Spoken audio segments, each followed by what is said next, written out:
everyone, and welcome to a new episode of Never Seen It. My name is Betsy, and I'm here with Trent. Betsy, what is this podcast? What is it? It's a podcast about movies that we haven't seen yet. Oh, is that podcast? It's that podcast, exactly. How novel.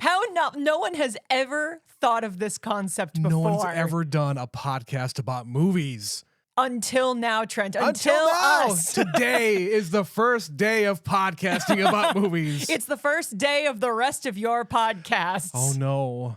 But what it really is the last Best Picture nominee from 2025 before we have our 2026 Oscars special and wrap it all up for the season. We have been holding off on this movie, Trent, and frankly, I think you and I were both a little surprised that it was on the list to be watched anyway. Today we are watching F1. When we were looking at preliminary things, what are the experts, quote unquote, talking about? What do they think is going to make it in the 10 for the Best Picture nominees? I only saw one source that said F1 was going to get in. And then it got in. And I'm like, okay, what do they know that I don't? Yeah, this one was always like, it's possible, it's on people's lists, but they're not really confident about it. The only thing, okay, there's two things really. There's two things that really tell me why this got nominated for Best Picture. Number one, it is the only movie that Apple is submitting to the Academy to be up for awards. And guess what? They're really, really good at campaigning for their movies. The second reason is that F1 is the only other movie on the list that can be considered a dad movie. And there's still a large demographic within the Academy that this is the kind of movie they vibe with. Yeah, and like think about back when Top Gun Maverick got nominated for Best Picture, back when Ford versus Ferrari got in. There's a lot of these kinds of movies that are really, really well made, and no one can really argue against that. It's just that it doesn't really vibe with the rest of the list. It stands out like a sore thumb when you compare it does. to the rest of the movies that we have watched in this collection. Yeah, now what I will say here is, yes, we have said that we're apprehensive. We didn't really want to see F1. We didn't want to see it back then when it was brand new. But of the other movies that we're really, really glad did not get nominated, for instance, the Bruce Springsteen movie, or the third Avatar movie, and there's probably other ones that I can't even remember anymore. F1 is a movie that I'm okay with watching. And I have heard from many people that I know who have seen F1, it's good. It's a good movie. It's just when you place it in the top 10 that you suddenly go, Yeah. So that's going to be the experience today is, do we fall into the camp of, it's a good movie, but what is it doing here? Or just kidding, this movie is fucking awesome. Because we don't know a whole lot about it. Yeah, from what I have heard is, yeah, it's kind of okay, maybe a little bit boring, but wow, that got nominated for Best Picture? And maybe it's going to be one of those technical marvels where when you put all the pieces together, you have to throw it in over the finish line into a Best Picture nominee. But Trent, what do you actually know about what F1 is? What is this movie about? Who is in it? What have you got?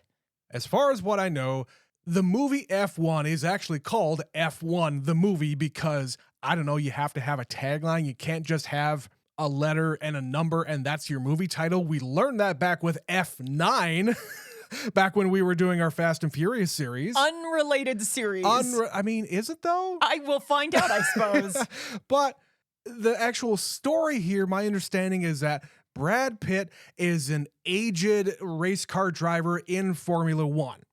And it's his story of like maybe a comeback where he's maybe retired or maybe not qualifying for a whole lot of races.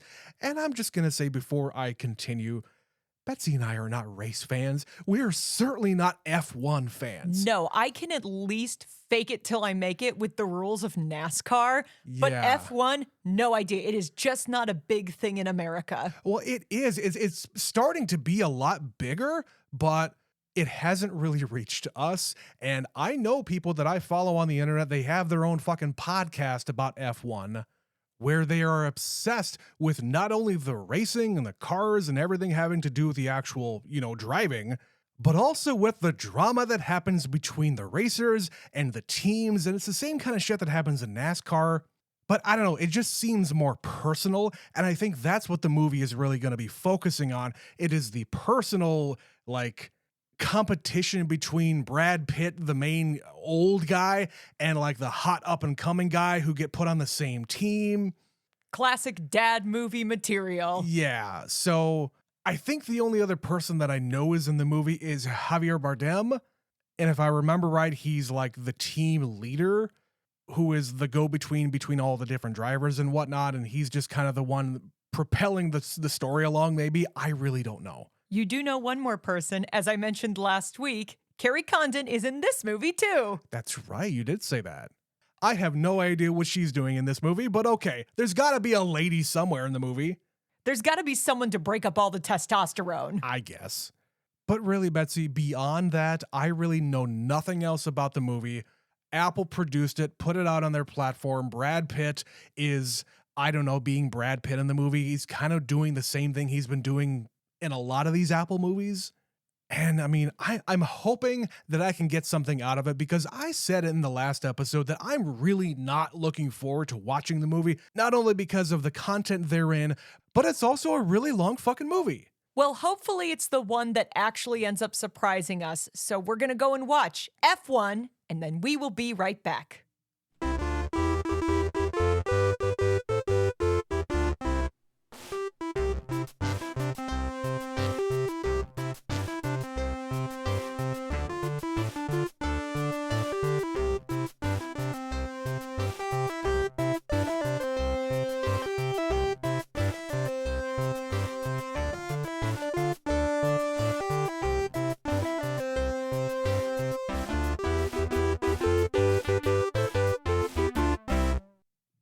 Well, set off a crap ton of fireworks and wave the checkered flag because we have finished the 10th of 10 Best Picture nominees. Trent, that was F1. What did you think of it?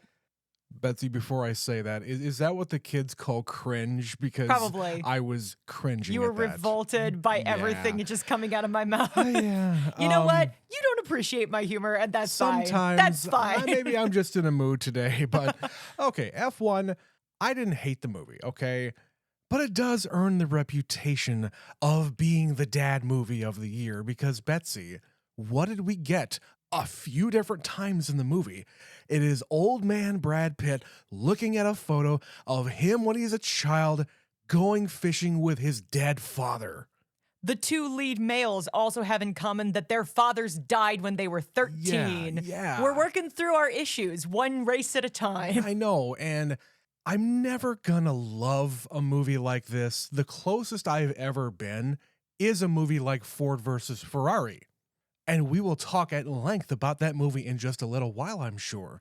But I think really the thing that really gets me into movies is character. And in this 2-hour plus movie, I don't think I got enough character.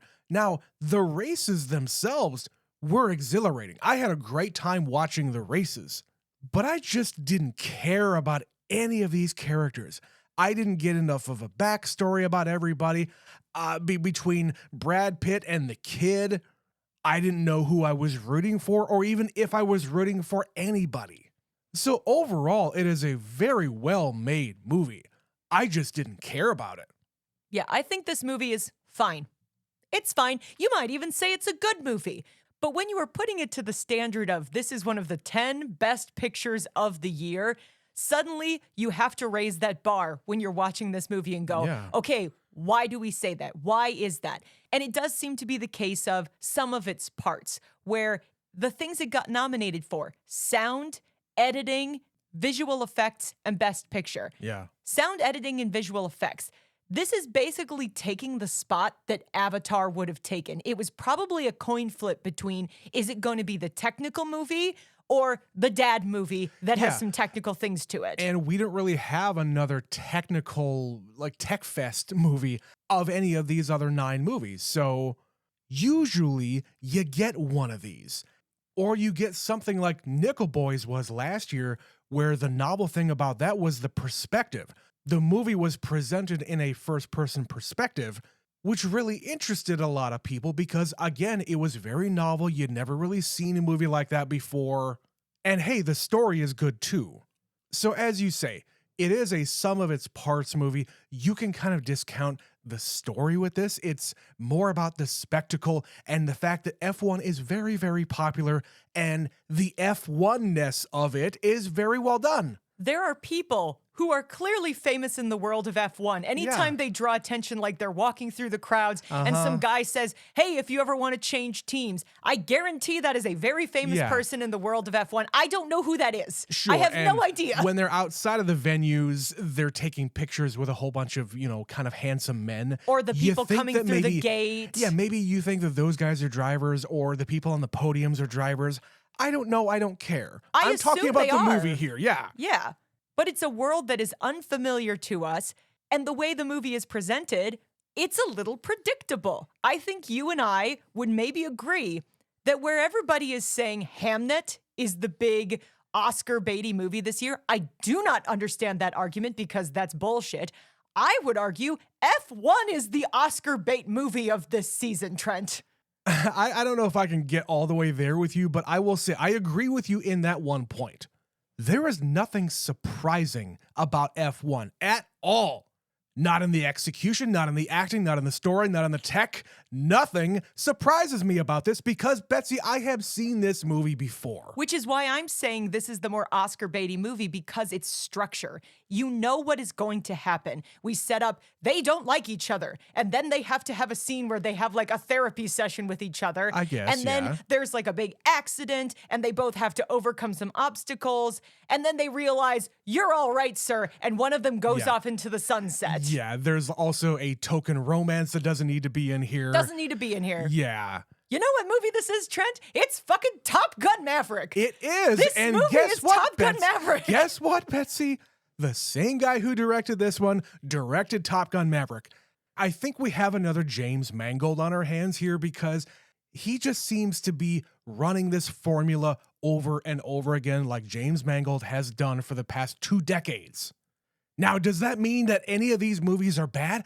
Absolutely not. They are entertaining as hell. It just doesn't mean that they all deserve to be nominated for Best Picture. They are perfectly watchable, entertaining movies. And your dad will love it. I'll bet if I showed this to my own father, he'd be like, that movie's awesome. Because he also has an appreciation for racing. He's not even into F1, but he'd probably still find it enjoyable. Brad Pitt, likable guy. Javier Bardem, likable guy. Carrie Condon, totally funny and adorable in this movie. Yeah. All of the elements are there. I understand completely why we're putting this forward as this is our nominee. This is what we want to be in the running. And it goes against the common misconceptions of the Oscars that they're pretentious and inaccessible movies that get nominated for Best Picture. It's one of the reasons why we have up to 10 nominees every year. If we didn't, a movie like F1 wouldn't be fucking sniffing an Oscar nomination. No, and if it was just 5 and this was in there, people would be like, what the fuck is this People movie would be doing rioting here? in the streets. There would be so much anger because this movie was included. I have no problem with it being here, but I also haven't seen a lot of the movies that were kind of on the fringes of 11, Yeah. 12, 13. Yeah, and I think that's where the conversation has to begin. Are they just forcing, because it is up to 10. Is the Academy simply forcing a total of 10 nominees just because they can? Because we have had years, Betsy, including the first year of this podcast, where there were only 8. There were less than 10. There have been 8, there have been 9. Yeah. I think 8 is the lowest they have ever gone, though. But you see my point.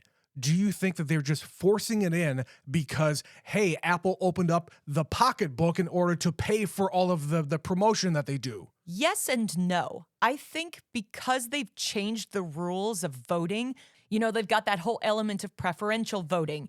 If everybody just enjoyed this movie, if you just blank slate say, what movies did you like this year? If you're just judging it based on that weight, yeah, I would probably vote for this one. It's a very middle of the road kind of a movie. It's fine. You can't hate it. You can maybe hate elements about it. Yeah, I did not dislike this movie. Not I at did all. not hate this movie. I just think you have to consider those factors when looking at the entire group.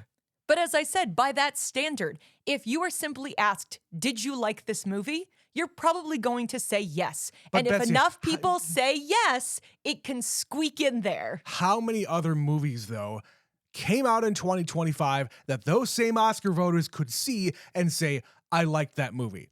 That's presuming they watched the movies like they're supposed to, Trent. Well, now they're required to. Well, required, but how the fuck do you judge that? How do you actually make sure some assistant in the boardroom is just hitting play on your screeners? Guys, you can't see what I'm doing here, but I'm doing the thing with my fingers and thumb indicating money.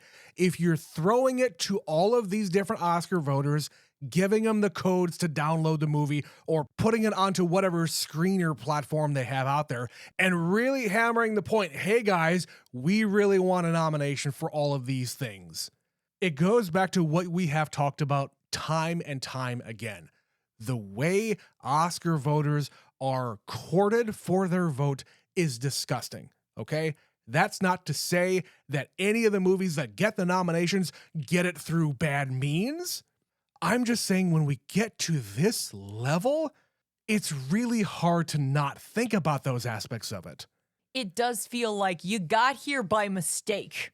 Or you got here because you paid for it. That's really what I'm saying. You bought your place in the top 10 as opposed to earning your place, which pisses people off. And that's why immediately after the nominations come out and somebody says F1, you're like, okay, shit, what didn't make the cut? And all of those movies that maybe you felt were more deserving are suddenly left to the sidelines because, oh my God, you had to watch an international movie, so you just didn't vote for it? I wouldn't go that far because, Betsy, Sometimes. there has been a movie that won that came from South Korea. One, Trent, one movie, international movie has ever won the Best Picture. But it happened recently. It's not like it happened 75 years ago. But it almost feels like there's this equal and opposite reaction where, okay, we had one, now we can't do that again for some years. We can let him in. We can let him in, but we need to make sure we shuffle a few other crappy little nominations your way, like F1. Maybe that's a bad way to put it, because again, I'm shitting on this movie, but I didn't dislike the movie. No, I don't really think that we are, though. What I think what we are shitting on here is the process by which these movies actually get nominated. And I will counter your point from before, because the fact that so many international movies are making it into the top 10, maybe that's really what it is. Instead of having only 8 nominees come out and they're all American made, guess what, guys? You need to eat your vegetables and watch some international movies and have it be a top 10. If that's what it is, I'm totally okay with it, because we have seen some really great international movies. But you got to stop at 2. You can't. We thought this was going to be the year we'd get 3. Like, it really seemed like this could be the year. First year it was a possibility. And then instead we got F1. And that's where my brain goes, what's happening here? I mean, I'm going to tell you right now, Betsy, this is not going to be at the bottom of my list. Interesting. Just preview for what we're going to talk about next week. But guys, I don't think that you can look at the movie F1 and say, oh God, that didn't deserve to be nominated for anything, or it's the worst out of the pack. I don't think anybody can really say that, except for maybe one thing. Well, we'll find out what that thing is as soon as we take a break for a word from our sponsor, and then we'll talk a lot more about F1 when we come back. Are your ears tired of the same boring podcasts? Is the wait until the next episode of Never Seen It too much to bear? Then why not try Never Seen It premium content? The exclusive episodes on patreon.com/neverseenitpod take care of those hard-to-clean areas in your mind. It can handle dramas, romance, horror, and so much more.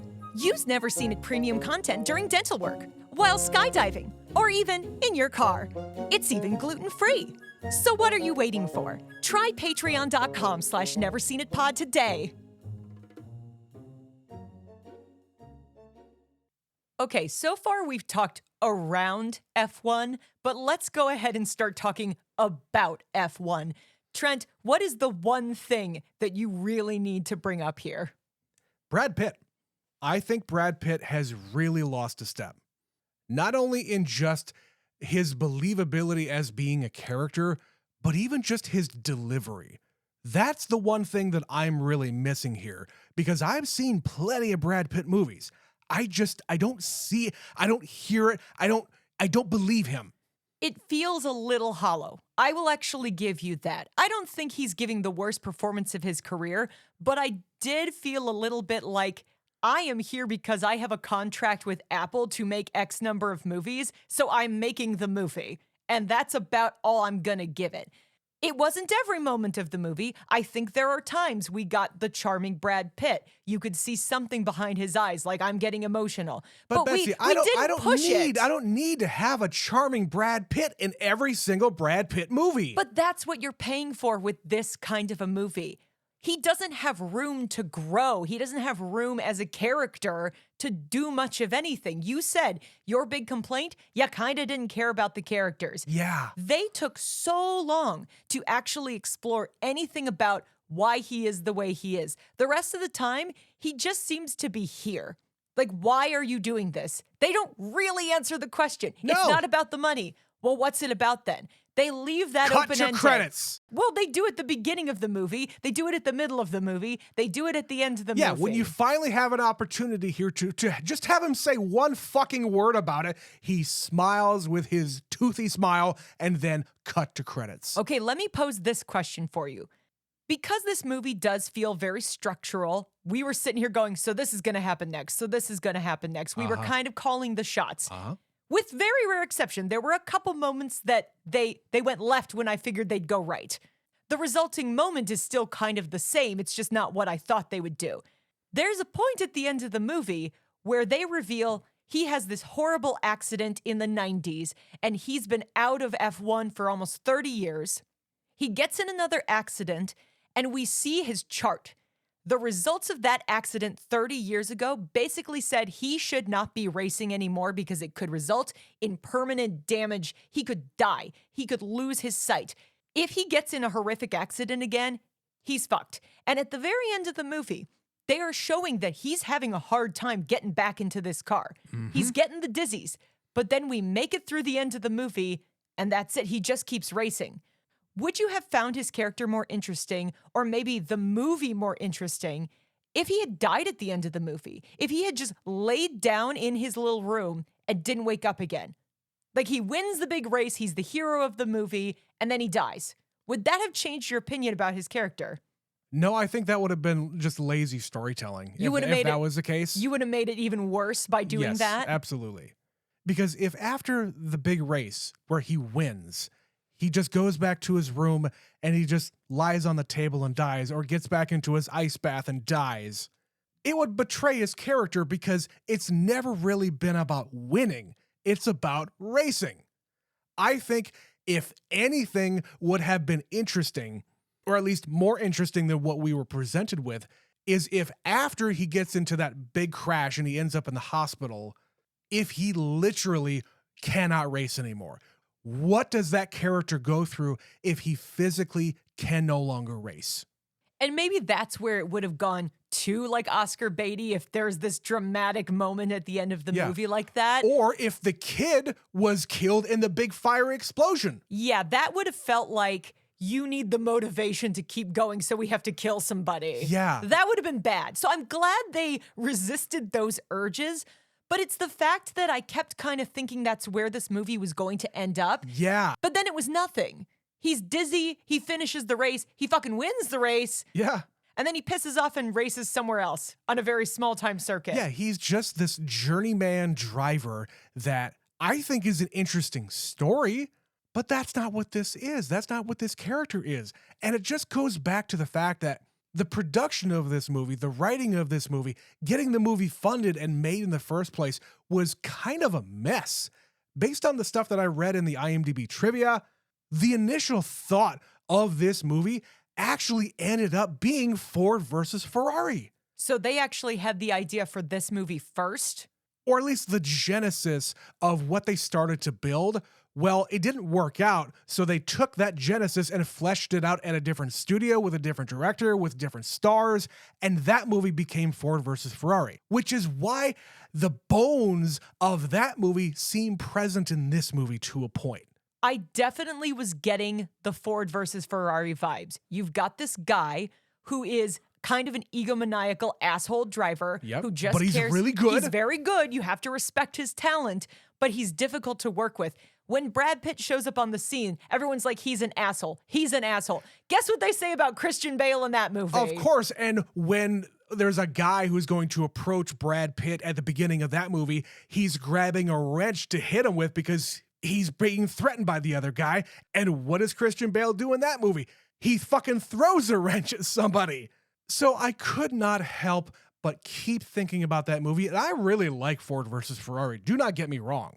But it is absolutely another dad movie that shares a lot of DNA with this one.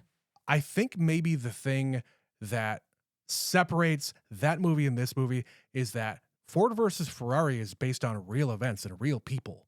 That's, I think, what gives that movie the gravity. And this one, again, I just don't care. It's in modern times. You got the fucking product placement plastered everywhere here. I just could not take this movie seriously.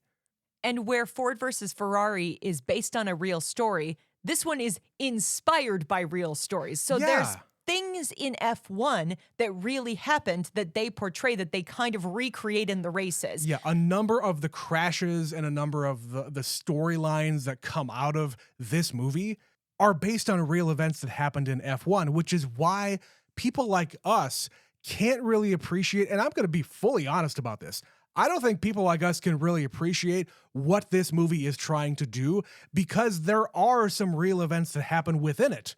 And we just don't follow F1. We don't know the rules. We don't know the history. We don't know the drama of the real sport. Right. And as I said in the intro, the intrigue between drivers and teams is a real thing.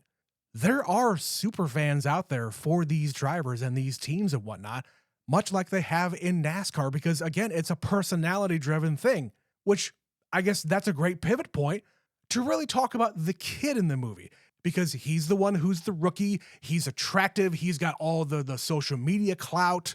He's got a little bit of an ego because he's the young upstart who's hungry for this victory. Right, and it's this team that got him when he was young, and he's trying to build his brand off of the back of this one team. So that element of the movie, I think, is pretty brilliant because despite like not winning and not even coming anywhere close to winning, really, he still thinks that he's a success because he gets the interactions on, fucking Instagram. He gets the girls, he goes out to the clubs, and he has this manager guy following him around and telling him he's the shit, when in reality, he just needs to fucking work harder. We're back to that Marty Supreme problem. I said Marty Supreme was unserious about the sport of table tennis. Yeah. This guy is unserious about driving. He is not spending nearly as much time as he should in the simulator. He's not listening to more experienced drivers. He thinks he knows best. And it takes a turning point in the movie for him. Turning point. Shut up. But it takes that moment for him to realize, I can't blame anybody but myself. And he has a moment of reflection and takes responsibility. Yeah. And then he decides to be more serious and be kinder to his team who's doing all this work for him. Which is another dad movie trope where the old man gets to mentor the young buck, and the young buck finally realizes, oh my God, the old man has a point. The other movie you said that is tied to this one is it's sort of supposed to be a spiritual sequel to Days of Thunder, which I know you haven't watched, but the thing I do remember from that movie, Tom Cruise, young, hot-headed driver, and then the guy who is running his team is an old pro, and they butt heads, and he doesn't want to listen to this old timer. Yeah. And there's this big scene. The one scene I really remember from that movie is do it your way, and then we're going to do it mine, and we're going to see who does it better. And that is the whole fucking movie in F1. Do it my way or do it your own way, but let's see who does it better. And maybe this is just me, but the competition between these two guys, I'm just not that kind of a guy. I'm not really competitive with other people. I want everybody to succeed in their own way. Everybody's better at different things, and everybody can learn from other people. Can't we all just get along? Do you think he's helping this kid, though? Like, he's pushing him in that race. He says, I'm not giving up my position. If he wants it, he's going to have to fight for it. Do you think he's doing that because Brad Pitt is an egomaniac who doesn't want to be told what to do? Or is there a side of him that is trying to help this kid get better? I think that's another problem with the character. I don't know if he's trying to help the team. I don't know if he's trying to help himself. I don't know anything. I can't get into the guy's head. But by the end, he's finally saying, okay, kid, go and win this thing. But then it fucks up and then he gets to win anyway. I can't tell because there's so many scenes in the movie where sometimes he says, is this fucking funny to you? Like, you've got to be better. And then other times he said, it's great to have you back, kid. At one point, he even calls Javier Bardem and says, tell me about the kid. Basically asking him, how can I get through to him? Or tell me what buttons I can push. Or how can I motivate him and get to the point where the team can succeed despite like my limitations and his limitations? How can we work together? But then there's other stretches where you're like, is he motivating him? I never know. I can never know. No, and maybe that's just because this guy is an agent of chaos who's just in it for the thrill of driving. I will say though, I loved how his character is that agent of chaos during the races. That was fascinating to me because I'm not a race person. I don't know what the rules are. It seems really cool that you can do stuff like that. When he's just like, oops. Yeah. I screwed up and now everyone behind me has to slow down and my teammate can go faster. Yeah, they're just getting by the skin of their teeth. And I appreciate that from, a perspective where I've never really been that good at anything. But as long as I'm not breaking any rules, then hey, what can you do? That is the stuff in this movie I really did like. When we're kind of getting into the meat and potatoes of every race is progressing and we're just going to go out there and fuck up other people's shit. He's not racing to win. He is racing to let his teammate win. Yeah. Were you surprised here, though, by the fact that they didn't focus on any other team or any other racer, really? They said people's names, but we never had a focus on any other team. The movie is 2.5 hours long without them doing that. I get that. I don't think it's necessary. But Betsy, we had to have that really long montage of both racers going through their training routine. One guy has all these like high-tech gadgets and new forms of training, and Brad Pitt just holds some tennis balls and goes running. That's all he does. If they serve the same purpose, it gets the job done. I know, it's but old school versus new school. My point to that is the movie is just too long because of all of these different sequences of them being apart, but then also coming back together. How many meetings did we have to talk about the fucking tires? I think you could easily cut 45 minutes out of this movie, and it might have been even better. They also sprinkled just a little bit in here about there's 2 women on the team and how hard it is for them to have gotten here in the first place, and that everybody around them is judging them. So we need to make a point. Don't try to help me because it makes me look weak. Yeah. Like, I get it. I understand why that's there, but then why put it in the movie at all? Just have her be part of the team and don't draw attention to it. Don't draw attention to it. Again, it goes back to my idea of action movies, and this is an action movie. Action movies forcing in a romantic subplot that does not need to be here. I know you have Brad Pitt. I know you have Carrie Condon. They're very attractive and they go well together. It doesn't mean they need to sleep together. You said it before we started recording. They're gonna have a fling. I was like, I don't really think that needs to happen. There's got to be a movie. romantic interest in the movie. But you called it. I did. You said he's starting to flirt with her. I told you. Look at the way he's looking at her on that bicycle. Uh-huh. And then, as predicted, it unfolds. He does something to humble himself. He could have won the hand of poker, but instead he folds and lets the kid say, I beat that guy. I'm the #1 driver. And it turns her on and they fuck in her hotel room. And then at the end of the movie, they're not really together. He's like, can I call you sometime? Basically, see you down the road. Yeah, and again, it goes back to them not really fleshing out his backstory. They have a passing comment a couple of times about the fact that he was divorced and had 2 other marriages annulled. He's not good at this part of his life. No. But then you also get a little bit of backstory with her begrudgingly, because she says, well, I was working at Lockheed Martin, and then I had this opportunity come up where I could travel the world, and my biggest challenge is just cutting like 1/10 of a second off of somebody's time. That's the challenge that she wants, and she gets to see the world. It just so happens that cost her marriage. So is that an uninteresting backstory? I don't think so. But I think that the movie's problem is that it is unfocused. You have so many main characters here, you're not focusing on any of them. And when you are, we're not getting a whole lot of detail. Yeah, which makes me, again, not care. Well, I know the thing that you did say that you liked was the actual racing in the movie. As I said, this movie is a technical one. It is nominated in sound, in editing, and visual effects. Did you have particular scenes that you liked the most? Like, which races did you like the best out of the movie? I don't think it's a matter of just liking the races. I think just watching an F1 race is interesting. The announcers really got me into it, and maybe that's just one of the things that come along with watching F1 racing. But the way all of the cars are shot, where all of the cameras are placed in the cars, one of the things that they say about racing movies and even racing video games is having that sense of speed. Did you look at this movie and really feel like those cars were going fast? And I did.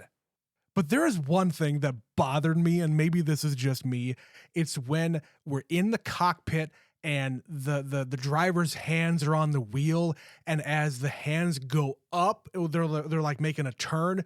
Their hands go in front of the fucking camera. Like, what is that? How did you allow that to be in your movie? We're blocking the face. Yeah. It is a curious choice, but I feel like if you really need to demonstrate they're turning, that's what it looks like. Of course, but it reminds me that I'm watching a movie. Versus where you're at least on top of the car and you're riding along with them and you're going around the curves and Unless things. this is the only thing that's going to be the saving grace. If in real F1 racing, if they have cameras that you can watch live, if that's the case, then I completely dismiss what I just said. If you could actually see what they're doing within the car. Yeah. If in the real races, that's what it looks like. If that's the case, cool. Authenticity is important. The thing that I kept thinking about was not F1, it was NASCAR, and not even real NASCAR. I kept thinking about Talladega Nights. Every time they did the fucking slingshot, I just went, slingshot, engaged. But I knew that term from a fucking movie. I didn't know that from watching actual racing. So when they're talking about the mechanics of, okay, you gotta slow down, you gotta speed up, we've got a blue flag, a red flag, you know, we're gonna slow everybody down. Air. A miracle. What? Why are you saying miracle? Because everybody has to get off the track to clean the track, and you have 10 minutes to fix up your car. What rule is this? I don't know anything about racing to know that. And I guess it's exciting because the score is telling me so, and the editing is telling me so, and the clock is ticking, and we've got to get back on the racetrack, and we're so close to the end of the movie now. Okay, cool. I just don't really know how to engage with this movie myself, because the races are well shot and they're well edited, but because I'm not invested in the characters, I kind of don't care who wins. And I don't even know who I'm supposed to root for. I'm kind of taken out of the fact that this is a movie and I'm just watching a fun race, which is fine by me. But again, it's a whole sum of its parts thing. Yes, the racing sequences are done very, very well, but it's all the other surrounding mess that I have a problem with.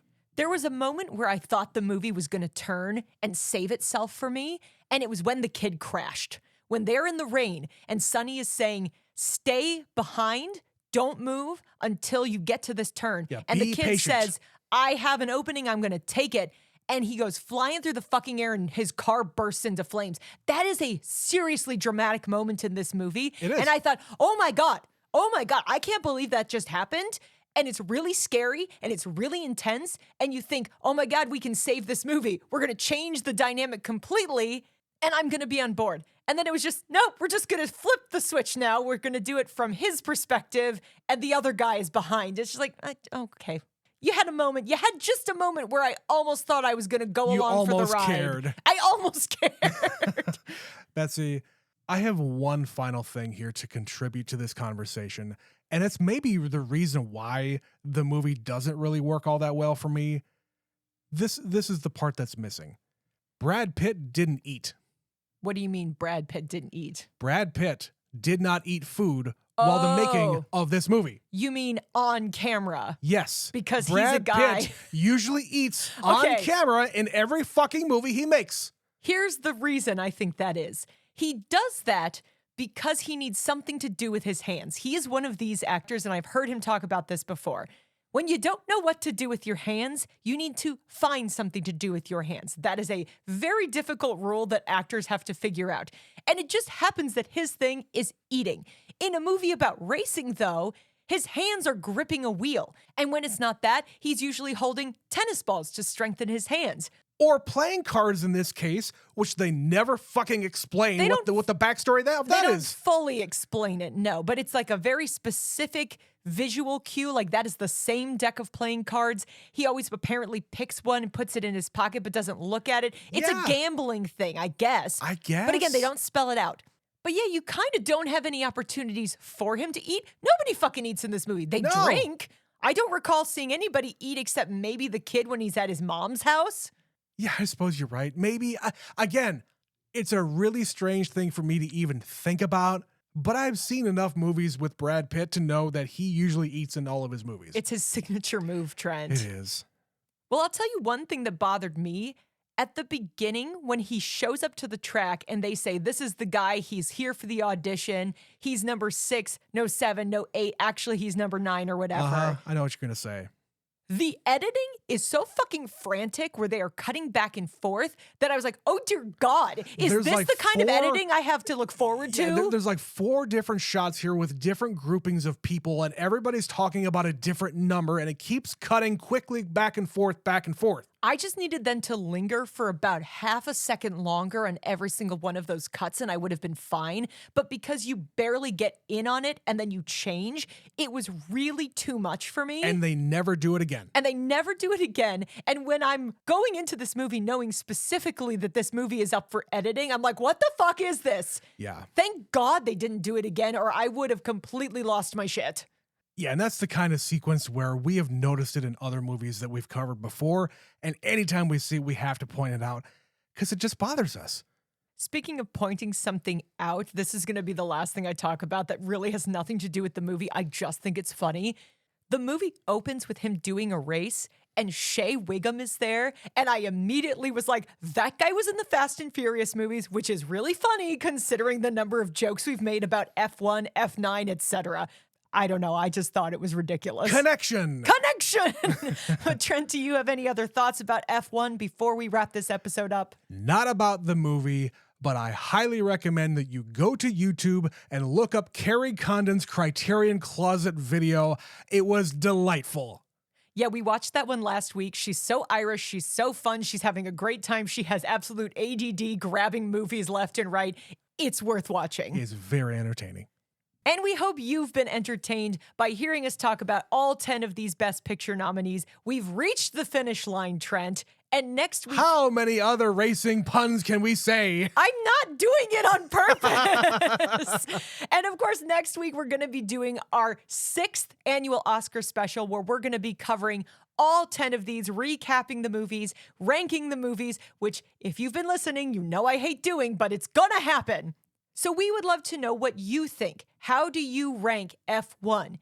Is it better than we're giving it credit for? Do you have it at the bottom of your list? Is it in the middle? Send us all of your thoughts to neverseenitpod@gmail.com. If you don't want to send us an email, you could also just send us a message on any of our social media platforms. We're on Blue Sky, Twitter, Instagram, Facebook. There's lots of ways you can get a hold of us, just like these 2 individuals who sent us some thoughts about 2 of the movies up for Best Picture this year. First, we got a response from Heather when we asked how people were ranking Train Dreams, and she responded, near the bottom. It looks great, incredible cinematography, but not enough talking, not enough rooms. And I actually followed up to ask, is that your favorite kind of movie? Quote, people talking in rooms. And she said, oh, yes. So, Heather, is your problem with the movie that the cabin where they live only has 1 room? It's a 1-room cabin. Is that your real problem here? Maybe she's just more of an indoor girl. And most of the movie is set outdoors. I don't really know. Or maybe it's just the kind of movie is not heavy in dialogue. It's more narration. Yeah. And the characters are such that it doesn't really demand a whole lot of dialogue be said. There's not a lot of interaction between people. I think the most interaction there is between the husband and wife. But even that doesn't really last all that long. So, I don't know. I liked the movie, and I'm going to have, I think, the hardest time with that one because the movie itself is so muted in that way. It has been interesting to hear people's responses to that movie, though. I know some people who adore it and they put it in the top 5. I know some other people like Heather where she's like, it's fine. I know somebody who says that Train Dreams is their number 1 movie of all of last year. Oscar movies be damned. It's just her favorite movie. And that's the joy of this process is everybody's opinion is different and everybody's opinion is valid. Which is why when we do our Oscar special next week, Betsy's going to have her list and I'm going to have my list. So thank you, Heather, for sending us that comment. We also got an email from our superfan Stephanie. She finally watched Frankenstein. And she begins, I finally watched this movie yesterday. Hey! It was fantastic. It is beautifully shot and fantastically acted. The language is gorgeous. Ooh, Yeah. yeah. You and I both really liked the script in that movie. And then she makes a reference to something we said in the episode, LOL, Chekhov's hole. That's what I said. I absolutely loved this movie, but I do have one gripe. The creature, aka Jacob Elordi, looks like a deformed man. So when those hunters shoot him and follow him and then attack him later, are they fucking blind? Is it a bear? No, it is a fucking man. Open your eyes, dude. Sure, they walk in and see him with Grandpa, so at that point, trying to kill him makes sense, but the initial conflict is insane to me. I get that he is huge and gnarly looking, but he is definitely man-shaped. Yeah, I suppose you have a point there, but you know how men are. If they don't understand something, they want to shoot it. Shoot first, ask questions later.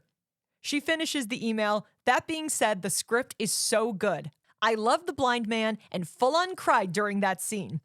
The set pieces are impeccable. Visually, this movie is phenomenal. I love this film and hope Jacob Elordi wins, though I have not seen all the nominees yet. Love you guys from Superfan Stephanie. Well, you got some work to do, Stephanie. Get caught up. Yes, we look forward to your definitive ranking of the 10 Best Picture nominees. I know you're working on them and we'll get that information eventually. I hope you're able to do it because all of the movies are available for streaming now. You can rent every last movie and watch it at home, which is extremely rare. This is the first year it's happened, especially this early in the season. Most of the time, it's like 2 weeks after the Oscars have aired that some of the movies become available. And it's like, that does me no good. So I have to go see it in the movie theater. And sometimes you and I, Trent, are down to the week of the Oscars. It is like the day before. We have watched a movie for Best Picture the day of the ceremony before. That was before we had a podcast. But we have been known to see the movie the weekend of the Oscars because it was the only time we could get it. Yeah, and I'm very appreciative that these studios and these streaming platforms and whatever else, they have gotten in gear finally and responded to people like us who say, guys, we have content to produce. We need to see these movies. That being said, you are going to be getting our Oscars special early this year. Because of that, yeah. Because we have the opportunity to do that. Normally, it's the day of because we need every second we've got to watch all of the Best Picture nominees. But in these weeks, we hope that you're watching those movies and be like Heather and be like Stephanie. Send us your thoughts along the way because I know there's probably a few regional things where you might be still catching up. But if you're in America, you could probably get them all done with time to spare. And Heather, the person that you just read the comment from, she's actually in Germany and Marty Supreme is not out yet as of this taping. So we know that not everybody in the world maybe is going to get to do it before Oscars Sunday on March 15th. But if you're listening to this episode and you're watching these movies, please, again, send us those thoughts, neverseenitpod@gmail.com. Also, for the Oscar special, we go out of our way to not spoil anything for any of the Best Picture nominees in that episode. So if you haven't had an opportunity to see all of it, feel free to listen to the special because, hey, we're just going to talk around the movie and give our rankings. We're not going to go in depth because that's what the episodes are for. But in between preparing for that episode, if you are looking for more content from us, you can also go to patreon.com/neverseenitpod. We've got 5 shows we do every single month, plus a lot of bonus content. We cover all kinds of movies over there, from romances to Oscar movies, from horror movies to what could be considered bad movies as far as the ratings are concerned. We have a lot of fun with those episodes, so we hope you'll check it out.